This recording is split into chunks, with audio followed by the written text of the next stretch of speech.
reacted when I bumped into him at the keg. "Hey, Tinkerbell. Going somewhere?" When that giant, scary-looking motherfucker smiled down at me, it felt like someone had flipped a switch on his whole demeanor. His dark features lit up.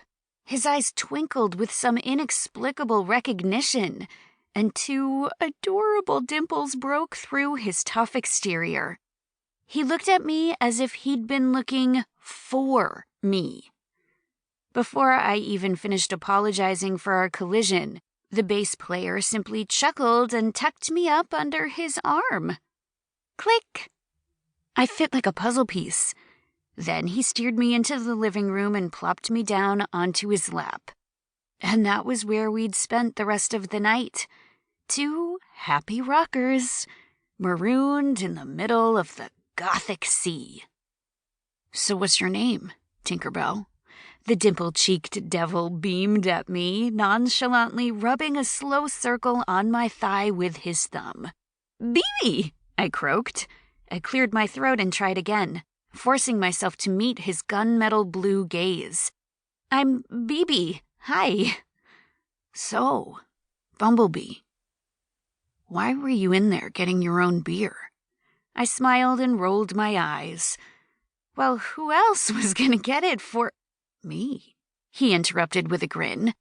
"I think I'm gonna be getting all your drinks from now on." I scoffed, trying desperately to keep my cool, and said, "I don't even know who you are." Mr. Tall, Dark, and Tattooed grinned. His white teeth glistened. His dimples deepened. My heart rate skyrocketed. My palms got sweaty. "I'm Hans," he said sweetly and without a shred of ego. "I'm the bass player." Hans hadn't taken his hands or eyes off me the entire night. Not that I minded. The way he touched me, looked at me, spoken to me, it wasn't like a guy who was trying to get into my pants. It was like a guy who'd already gotten into my pants and met my parents. Locking eyes with Clover, a purple pony with a peeling pink mane, I thought. This is what Cinderella must have felt like the morning after the ball. Except I don't even have a glass slipper to prove it was real. And also, I'm pretty sure Cinderella wasn't this hungover. Clover stared back at me with sad, equine eyes. I wish she could peel the rest of the way off the wall and go get me some fucking Advil.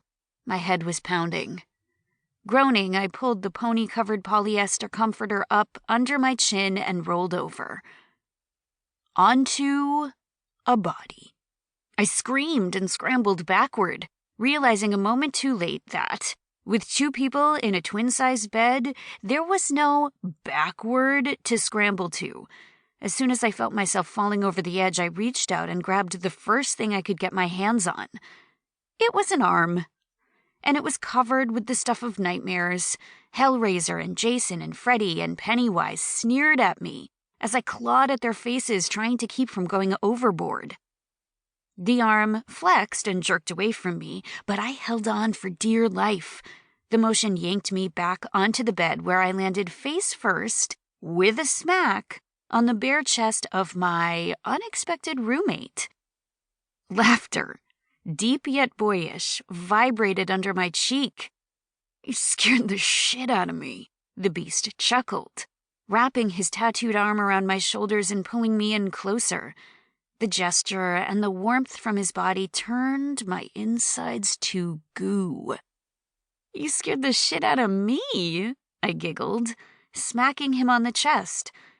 I wanted to sit up and look at him, make sure he was real. Ask him a million questions about what had happened the night before, but I couldn't. Not yet.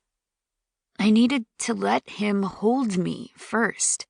I almost purred as I snuggled into his side and draped my right arm over his bare torso. It had been almost 3 months since I'd felt the flesh of a boy beneath my fingertips, felt the rise and fall of his chest beneath my cheek. I hadn't gone that long without a boy to cuddle with since middle school? Elementary school?